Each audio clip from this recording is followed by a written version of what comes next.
Hello everyone, Dom here from Esports News UK, back with another Insomnia 68 interview, and I'm joined by one of the UK Esports OGs, lecturer at University of Chichester for the Esports course. And what's your title these days, Ram?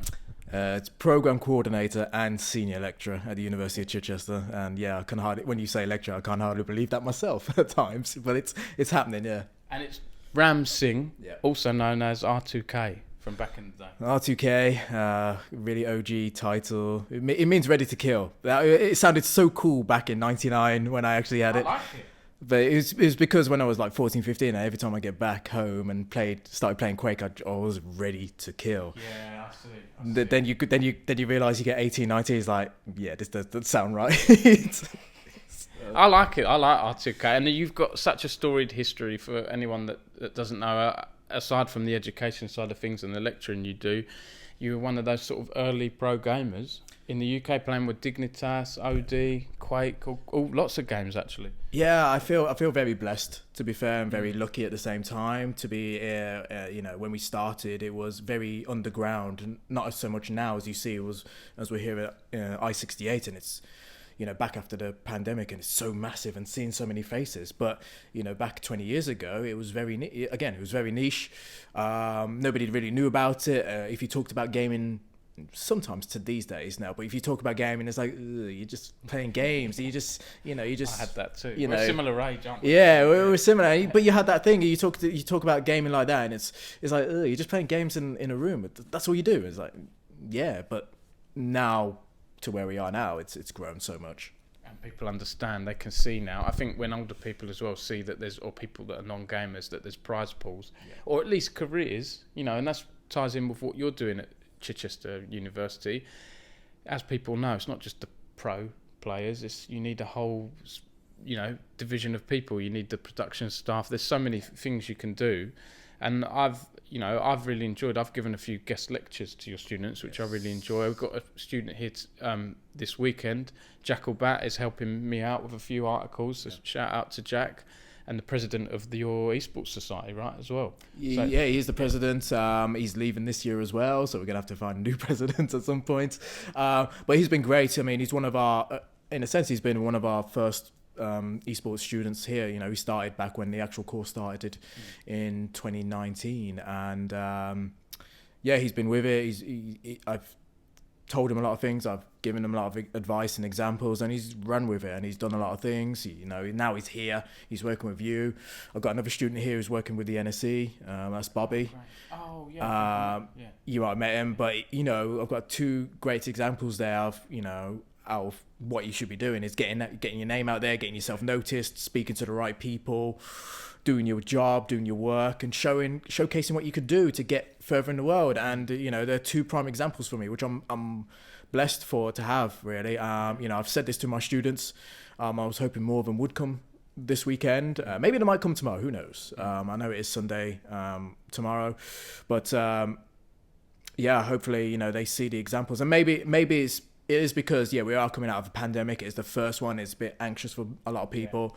But maybe the next one, whether it is summer or winter, I'm not sure which dates are, but hopefully the next one it will be for Insomnia, and then of course Epicland as well. So there's so many events, and there's so many opportunities, not just for my students, but for all students around who looking to get into esports. And it's such a great time to get into it now. It is, and with the sort of pandemic lifting slightly, I'm always cautious when I say that, because we don't know if there's going to be another strain that emerges, but right now it's looking a lot better than it was 2 years ago at least. And the whole education space, it seemed to have been a bit more contentious back when Staffordshire Uni launched the first degree and had some issues there. Now it seems to be a bit more accepted by people, and we've got other degrees cropping up. Like, I've always shouted about your degree, but I want to give a shout out to Confetti and the Nottingham one as well, Esports Production, because they've got that good industry link.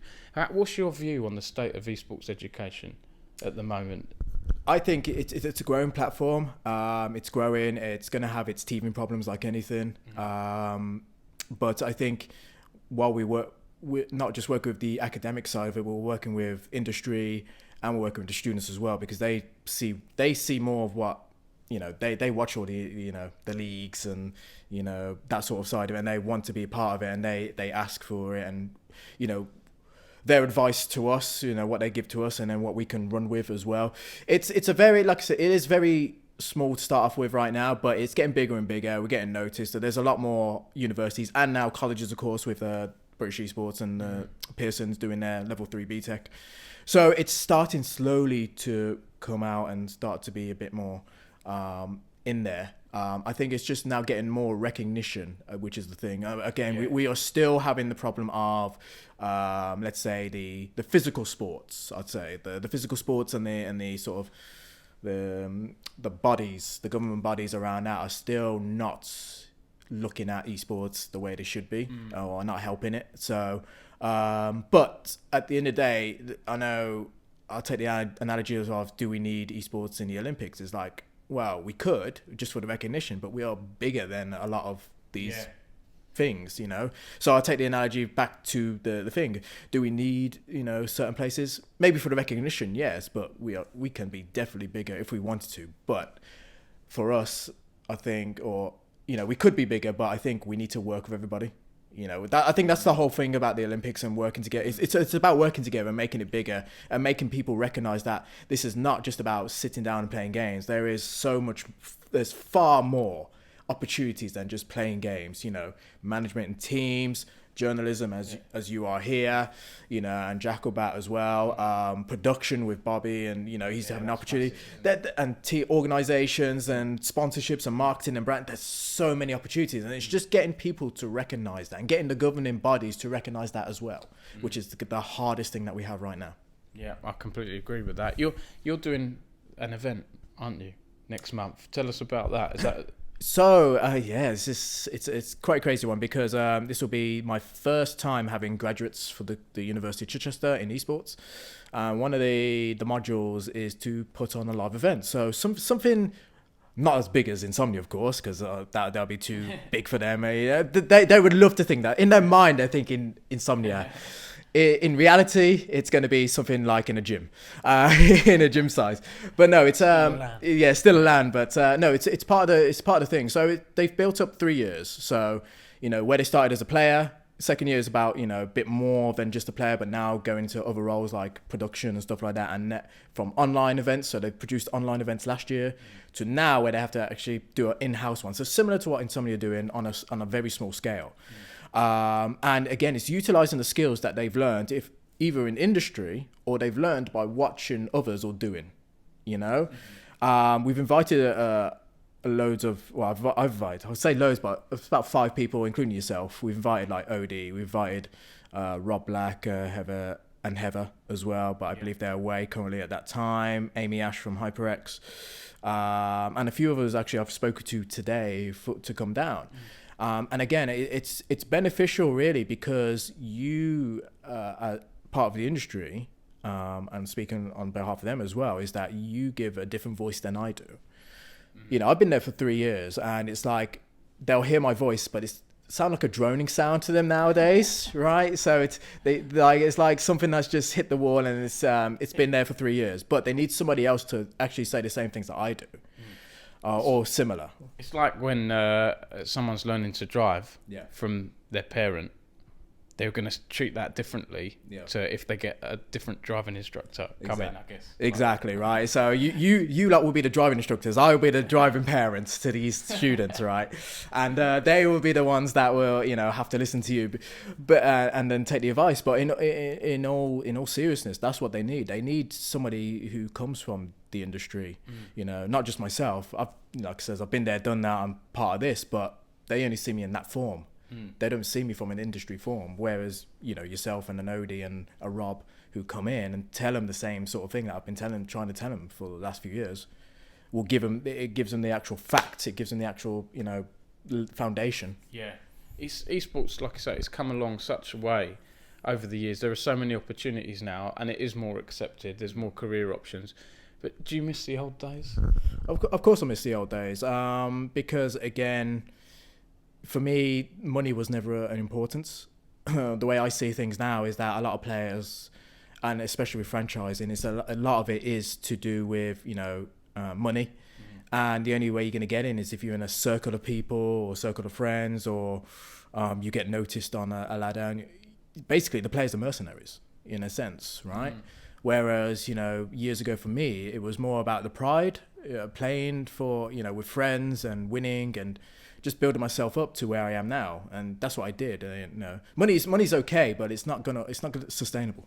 It not really isn't. I mean, it's a 0.5%. I don't know if it's 5%, 0.5. I don't know. It's a very low percentage to get to being professional. If you are lucky to get there, it's fantastic, right? But honestly, it doesn't last that long, because we've seen a lot of pro players who retire at what, 23, 24? Yeah, after a few years, and then some of them, you know, go out of esports. Some will try to become analysts or casters or whatever else. But you know, I think, you know, streaming is great because it offers an opportunity. Anyone, you know, can make it as a streamer. It is hard, but that option's there. But then there's only so many desk spaces on the LEC and so on. So this is why I love what we're doing at universities, not just at my university, but other universities. So the stuff with Confetti, they're focusing on production. Same with Staffordshire right now. I think Northampton is doing an all-rounded one or similar production, same as mine. Yeah. You've got Birmingham City University, who's doing esports management or business management. You've got Portsmouth, who's going to do coaching and performance. Yeah. You know, so there's these localized and these localized sort of degrees on certain areas where students, if they want to, they can like focus on that area. Great, and that's great. You know, and that's the thing, right? There are students who know what they want to do, and there's students who don't know what they want to do. So for students who don't know what to do in esports, there's my course and there's Northampton course, where it's a broad range. Yeah. So you get a touch of your journalism, you get a touch of the production, you get a touch of psychology and sports science, stuff like that.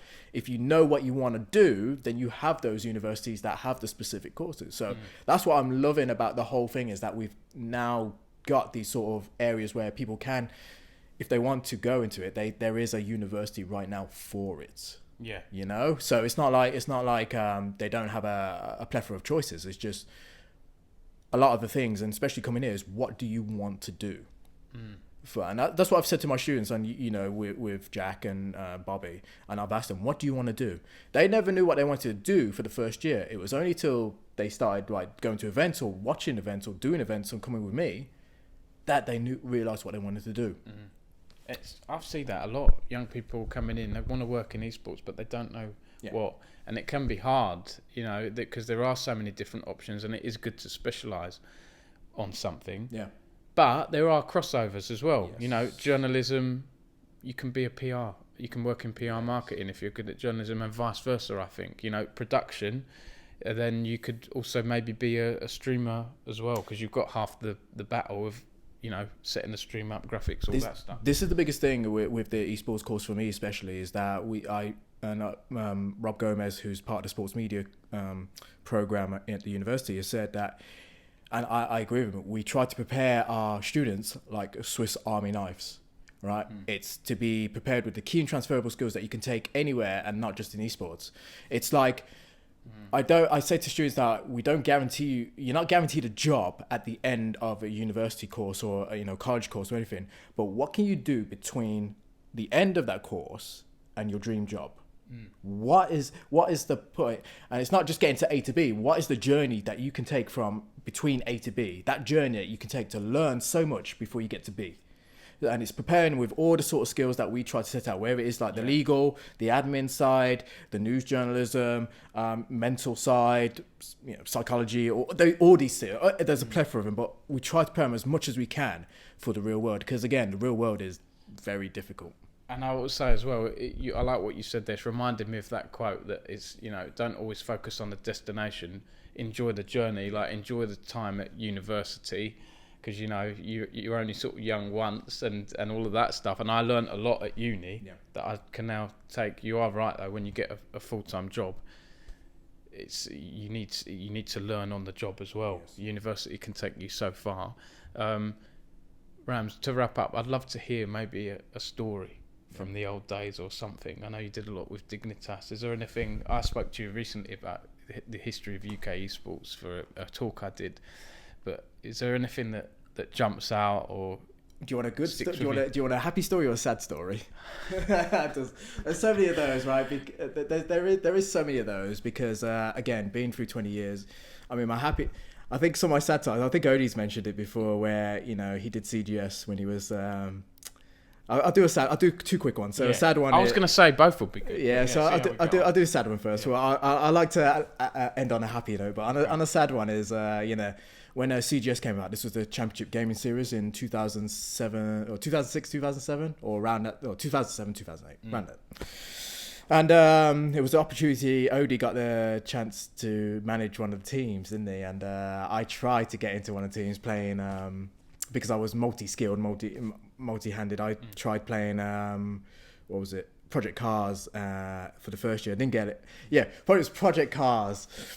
And it was I managed to get to the London finals. So it was the TV final for Sky at the time. And we played in the finals against Davy Skills, Stune, and I think it was Viper at the time, and NT101. And these were the top racers in the UK, way before me.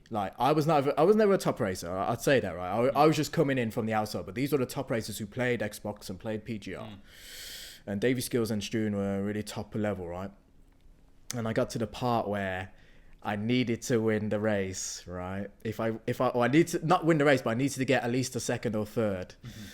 And it got to the last corner, and basically last corner, and I got pushed out of the way, and I didn't make it. So because I didn't get to that last corner, Odie never picked me. Oh no! And it was a bit unlucky. It was a really unlucky thing, and I was really devastated. I think I was in the back, sat down, literally slumped down, sat down. For an hour, and Odie tried to approach me. He couldn't approach me. Nobody could approach me, and it was one of those moments where, and it can happen to anybody. It was one of those moments where you knew you could have made it. Yeah. You knew you could have made it to the big stage at the time. This was the big stage of CGS, and you just blew it on one little thing, and it just. I was heartbroken for about a week or so, or maybe a few weeks afterwards. But it was just. It was one of those opportunities that you couldn't, and this is the thing is that if you don't take the opportunity given, and it's one of those things I keep saying to my students about opportunities, win or lose. I lost it at that one, but it was such a great opportunity. But there's a lesson in there as well about fine details. Yeah. Even in other things as well. Sometimes it is that small little mistake or moment that you don't do quite right and can cost you. Yeah. In other things as well. You make a mistake in a tweet or something. And it can, really change things. It changed me. And then the year after, I tried for Forza, and then I didn't get picked then. And Odie's always said, I regret not picking him. My best friend, one of my best friends, not picking him. But at the end, in hindsight, it's always business, right? Yeah. So it's never personal. It's always business. Yeah. And if you didn't pick Picasso and Davy Skills, I don't think he would have had a world champion team. So there's always the coulda, woulda, shoulda. I could have been last. I could have made them be last, right? So there's always those things in my mind. But well, give us this happy story then, Rams, to end on. The happy story. One of the biggest things for me is, how I look back at everything within Dig and Odie and everybody else. When I compare it to teams now, I think what I miss really is the people.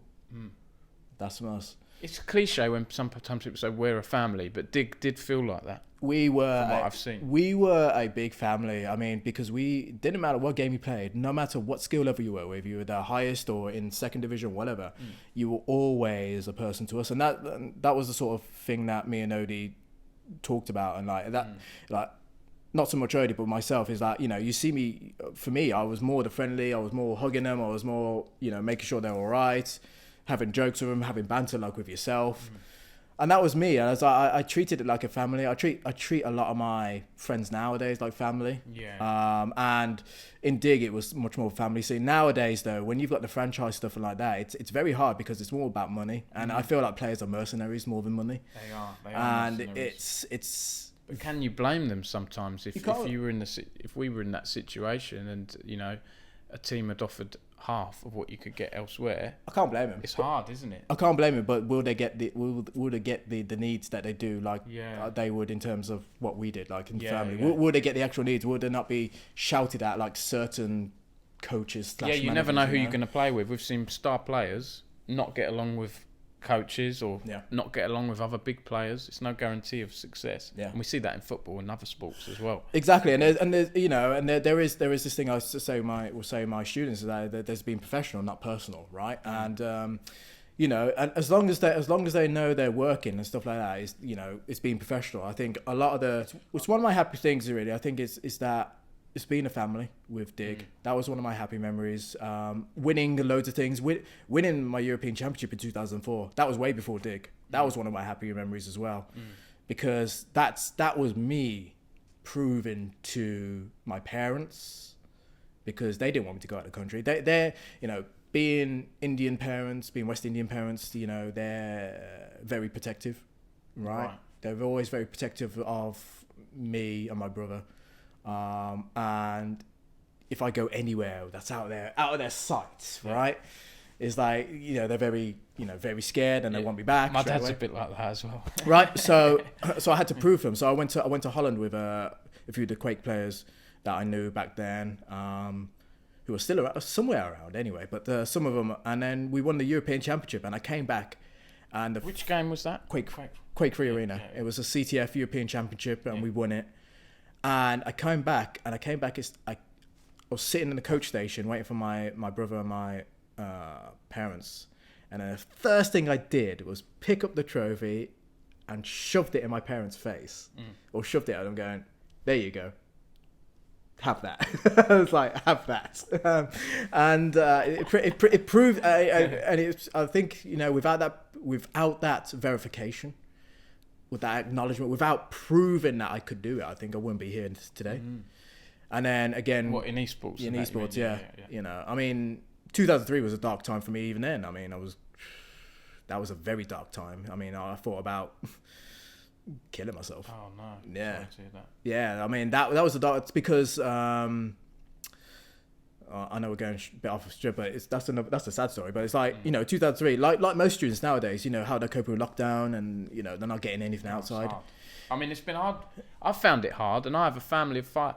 You know, I have 3 kids and a wife. If I was stuck at home by myself, or maybe in another situation, you know, if you're in a house, you're with student accommodation, and you're with people that you've got banded together with by chance, and you don't like them, you know, it's hard, isn't it? It is very hard, and I feel for the students across the UK and across the world as well. And it's just, there were times like that where they feel like, you know, they couldn't do anything, and they wanted to. There was no choice. I mean, similar for myself in 2003, I think, because I came to sort of a bad end. Well, I had to try and find sustainability. There was no sustainability for me. I already messed up my grades and everything in school. My English and maths were like D's and E's. Let's put it that way. So could you get a job back then around? No, it's very hard, right?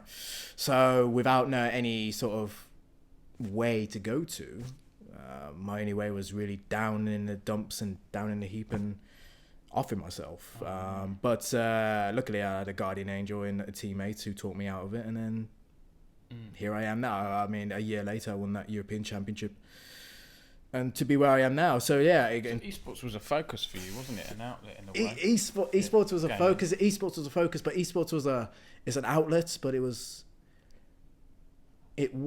luck at the same time, like back then, because again, nobody really knew about it, right? You think about how we talk about gaming nowadays, and it's perfectly in the language now. You know, talk about gaming, talk about speedrunning, you talk about esports, you talk about all these sort of things, and it's perfectly. You talk about those things in like 2002, 2003, you're like, what's this? I know. I used to say it at school to people, and what do you do? What do you play? I was playing Final Fantasy at the moment, Final Fantasy 10 or whatever it would have been, 8, 9. Yeah, and they go, what's that? And they go, what's that? It's like thing. It's like, oh, you don't go out, or you don't go out and hang around in the parks or anything with us. No. I had that from my older half brother who said, when I was your age, I was out kicking a ball and chasing girls or something. It's like, well, I can still like football and, you know, be attracted to people just because I enjoyed to play games at home as well. I was in a football team as well.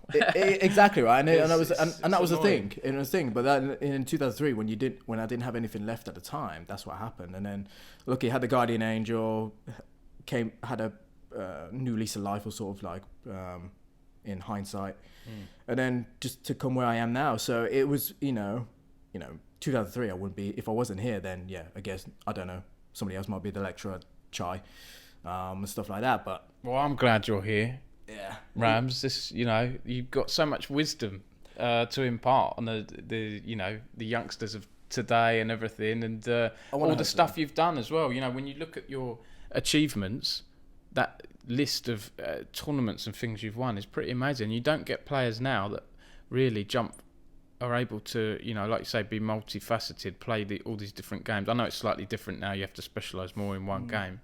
But that's an achievement. No. I like to think I was good at different games. I was okay to good, but then winning tournaments is on another level. But I think that's what's helped me a lot more with the education, is because we do have students across the UK who are very into their certain games, those specific games. Your Overwatches, your League of Legends, Call of Duty, and that. For me, because I know as much detail as I need to about every game, I can relate to them. And it helps me out so much because I can understand what they're talking about. I can understand how to help out with practices and certain things. I mean, I changed the way that I did a module a few weeks ago, and then it was more one-to-one coaching, one-to-one talking with the students. And I think they were amazed about how much information that I had stored in me rather than teaching as a whole. Doing the one-to-one. Sometimes the one-on-one stuff it's different, isn't it, to that environment of lecturing to loads of people. It is, and I think they found it more beneficial for me to talk to them one-to-one and know that I have this knowledge. And I was like, holy crap, he actually knows his stuff.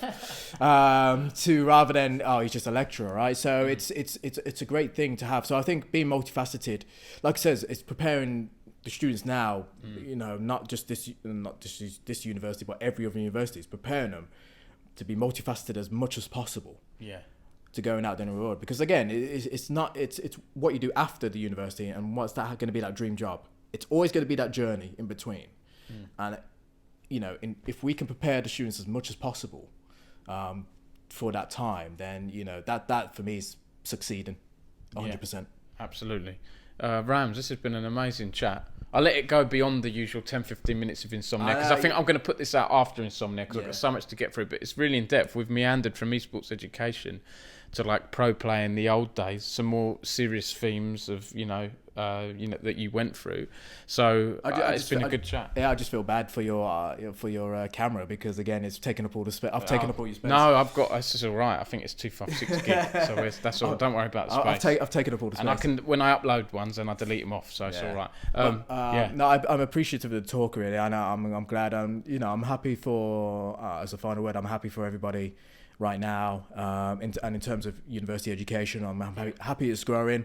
I don't really care about competition in the sense of which unis do better. I just rather that every university gets the students working and get them tooled up for the future, really, because that's what they need to be. Again, some of the students here might be taking over my job in the next few years, right? And that's what I need. I need people who's going to take over, and I leave a legacy back of knowing that I can hand over, this job or any other job, or maybe yourself, to the people who are been tooled for the job, right? So I'm hoping that all the universities, will take note that they prepare the students as much as possible.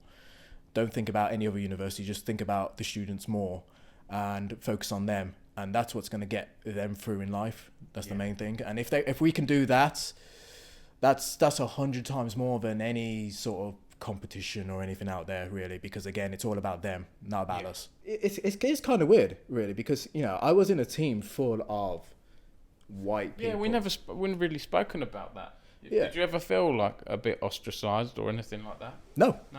But I think it was more or less because of how I portrayed myself. Right, is that I never really saw color.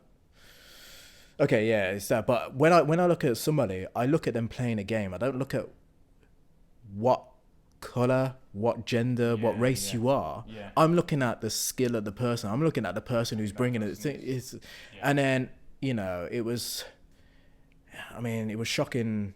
Actually, it was great. But you know, one of the CS players that we had, Addy, who passed away a few months ago. That was a really sad thing, because he was so lovely, Addy. He was in Four Kings, then he did Birmingham Salvo, and then he joined us in Dig, and I was so like happy to have him. He was such a lovely guy. It was unfortunate for his passing when it happened. I won't go into the reason what happened, but yeah, it's just people like that, and we treated each other like family. I gave people hugs. I mean, I bought the whole team KFC. I don't know if you heard about that. No. So every I series that we had, I bought £100 worth of KFC for the team. I wish I was on the team. Yeah, I love yeah. KFC. And I had a lot of insomnia staff come over and stuff like that, and I bought £100 worth of, well, roughly £100. It was between £50 and £100 worth of, just for the team, because I loved them that much. Yeah. And it didn't really matter. Like I said, there was no colour involved. It was just like, you know, you're either shit or you know. But it was a banter. It was like it was the banter side of it. It was I like will you say shit. though, there does seem to be a lack of diversity at the top level, and I don't just mean gender, but also race as well. Yeah. There is and I don't know why that is. I would like esports to be more diverse. I think a lot of people do. It may be because it's old guard as well. It may be the old guard, some of the old guard who do look at colour, who do look at, you know, or it might Is be it that people aren't welcomed? I don't know. no. So there's two ways about it. There's that way that I looked at it, as I just said, but there's the other way of the ethnicities being fearful.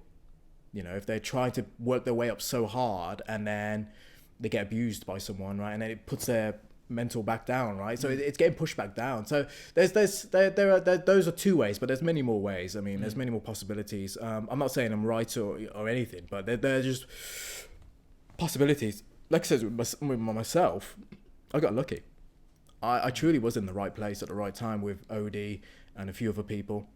I was never. I think I was never really racially abused in gaming. I was racially abused in school, but that's a different thing. But in gaming, I was with open arms. You know, I think it's just because of how I treated people, how I was,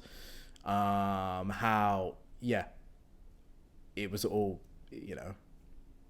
It was like a family thing. It was a family thing. I treated people. I think I treated everybody as family. I think it was a really weird one. It's just, I think I was in the right place at the right time. Yeah. And as I treat everybody, like I said, I'll treat you as family. I'll treat everybody as family. You know, people in Insomnia I treat as family. I mean, Wizzo's mum and dad I treat as family as well, because they're always asking me about how things are. You know, it's stuff like that, and it's weird. I think I was in the right place, but with the whole sort of digital age of how things are, you know, being keyboard warriors and social media warriors and stuff like that, I think that's what's really blowing it up quite a bit. And it's hard to be in the right place when everyone's on Twitter. Yeah. There's no that chance thing. There's less chance of meeting someone. That's why I like events like Insomnia, because you're bumping into people, you're meeting people, doors open, you know, leads for me as a journalist drop on your lap, and all kinds of things like that. And I love it. And there's so many lovely people out there. You know, all my old friends, there's new ones as well. A lot of females now as well. And it's great when you see couples coming together, coming to a LAN and enjoying themselves, and children as well. It was funny because like 15 years ago, me and Odie we went to an event, one of the events, and we saw children being brought in by schools. You know, it was very, very few that we saw school trips. And we said, wouldn't it be great for, you know, esports being taught in schools? Run now to 15 years later, we've got the college degrees, we've got the university degrees. I mean, it's happened. And it was like so unexpected at the time. Like, I never would have expected tournaments. I would have, like, I played a lot of Smash Brothers growing up. I would have loved to have played in a Smash Brothers digital schoolhouse. Yeah, as a kid. That was, you know, doing that in 2018, and I think I did one in 2019 as well. I remember I interviewed you. Me and Odie, and it was, you know, it was such a great time. And me and Odie said the same thing. We've always been saying, would it be great? And now it's happened. You know, we had a digital schoolhouse for the primary school kids. We have the British Esports doing the secondary school and the colleges. Yeah. We've got NSC and NUEL doing university now.